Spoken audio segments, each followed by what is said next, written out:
Feng shui പ്രോഗ്രാമിലേക്ക് ഏവർക്കും സ്വാഗതം.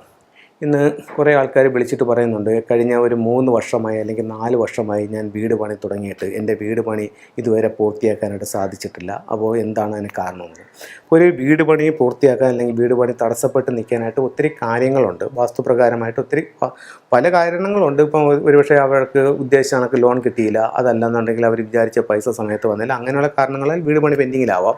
പക്ഷേ വാസ്തുപ്രകാരം പെൻഡിങ്ങിലാവാനായിട്ടും കുറേ വാസ്തുദോഷങ്ങൾ കൊണ്ടും പെൻഡിങ്ങിലാവാം. നമ്മൾ പുതിയൊരു വീട് വയ്ക്കുന്ന ഒരു വ്യക്തിയെ സംബന്ധിച്ചിടത്തോളം എപ്പോഴും വടക്ക് കിഴക്ക് ഭാഗത്ത് നമ്മളൊരു കിണർ കുഴിച്ചുകൊണ്ട് നമ്മൾ അതിൽ വെള്ളമെടുത്ത് ആ വീട് പണി ചെയ്യുകയാണെന്നുണ്ടെങ്കിൽ അത് യഥാസമയത്ത് ആ വീട് പണി തീരുകയും എല്ലാ ഐശ്വര്യത്തോടും കൂടി ആ വീട് പണി കംപ്ലീറ്റ് ചെയ്യാനായിട്ട് സാധിക്കുമെന്ന് വാസ്തുവിൽ പറയുന്നുണ്ട്. അപ്പം നമുക്ക് ഈ വടക്ക് കിഴക്ക് ഭാഗം അത്രയേറെ പ്രാധാന്യമുള്ള ഒരു ഇതാണ്. വടക്ക് കിഴക്ക് ഭാഗത്ത് ഇത് നോർത്ത് ഈസ്റ്റാണ്, ഇത് വന്നിട്ട് സൗത്ത്, ഇത് നോർത്ത്, ഇത് വെസ്റ്റ്, ഇത് ഈസ്റ്റ്, ഇത് സൗത്ത് ഈസ്റ്റ്, ഇത് സൗത്ത് വെസ്റ്റ്, ഇത് നോർത്ത് വെസ്റ്റ്. മനസ്സിലായില്ലേ? അപ്പം ഇത് ഈ ഭാഗത്ത് ചെയ്യാം. ഇനിയിപ്പോൾ ഒരു പുരയിടം കിട്ടുകയാണെന്നുണ്ടെങ്കിൽ ഈ പുരയിടത്തിൽ നമുക്ക് ആദ്യം ചിലർ വാനം വെട്ടുന്നതെന്ന് പറയുമ്പോഴത്തേക്ക് ഈ ഭാഗത്ത് ഇപ്പം ഇവിടെ കുറ്റി അടിച്ചിട്ട് ആദ്യം വാനം വെട്ടി പണി തുടങ്ങുന്നതായിട്ട് കാണുന്നുണ്ട്. അപ്പോൾ എന്തോ സംഭവിക്കുന്നതെന്ന് വെച്ച് കഴിഞ്ഞാൽ ഈ ഭാഗമാണ് ആദ്യം ഇത് വീക്കാകുന്നത്.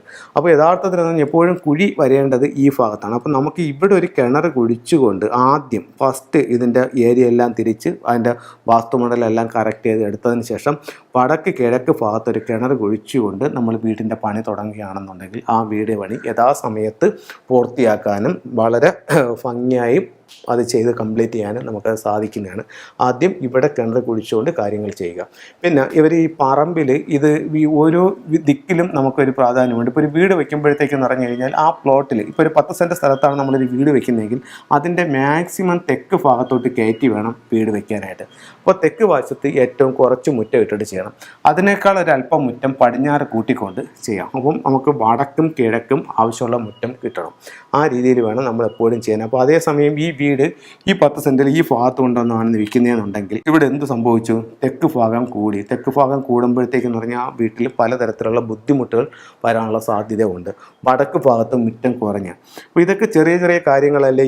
ഇത്തരത്തിൽ ബുദ്ധിമുട്ടുകൾ വരുമോ എന്ന് നമുക്ക് തോന്നാം. എനിക്കും ആദ്യകാലങ്ങളിൽ അത് തോന്നിയിട്ടുണ്ട്. പക്ഷേ പല വീടുകളും നമ്മൾ കൺസൾട്ടും ചെയ്ത് അതിനെ കറക്റ്റ് ചെയ്യപ്പെടും അവിടെ ഉണ്ടാകുന്ന മാറ്റങ്ങളും മറ്റും മനസ്സിലാക്കിക്കൊണ്ട് അതിൻ്റേതായിട്ടുള്ള കാര്യങ്ങളുണ്ടെന്ന് എനിക്ക് മനസ്സിലായിട്ടുണ്ട്.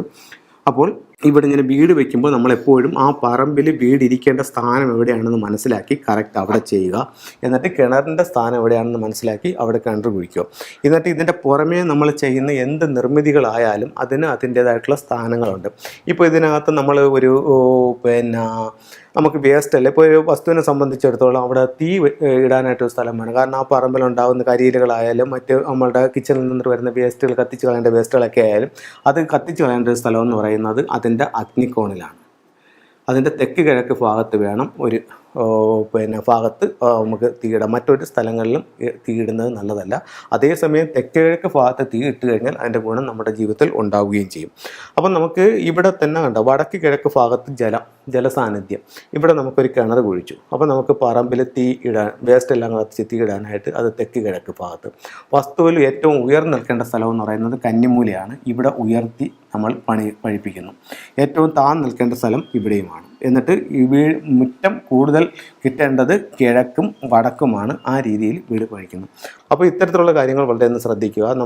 അപ്പോൾ അതാണെങ്കിൽ നമ്മൾ ആദ്യം ഒരു വീട് പണി തുടങ്ങുമ്പോഴത്തേക്ക് സാധനം ഇറക്കുന്നത് ഒരു കുട്ടം മണലെങ്കിലും കന്നിമൂലയിൽ കൊണ്ടിട്ടിട്ട് പണി സ്റ്റാർട്ട് ചെയ്യാനാണ് പറയുന്നത്. അപ്പോൾ അതൊന്ന് ശ്രദ്ധിക്കുക. അതാണെങ്കിൽ ഓരോ ദിവസവും പണി നിർത്തുന്ന സമയത്ത് ഈ കന്നിമൂല എപ്പോഴും ഉയർന്നിരിക്കാനായിട്ടും ശ്രദ്ധിക്കേണ്ടത് വളരെ നല്ലതാണ്.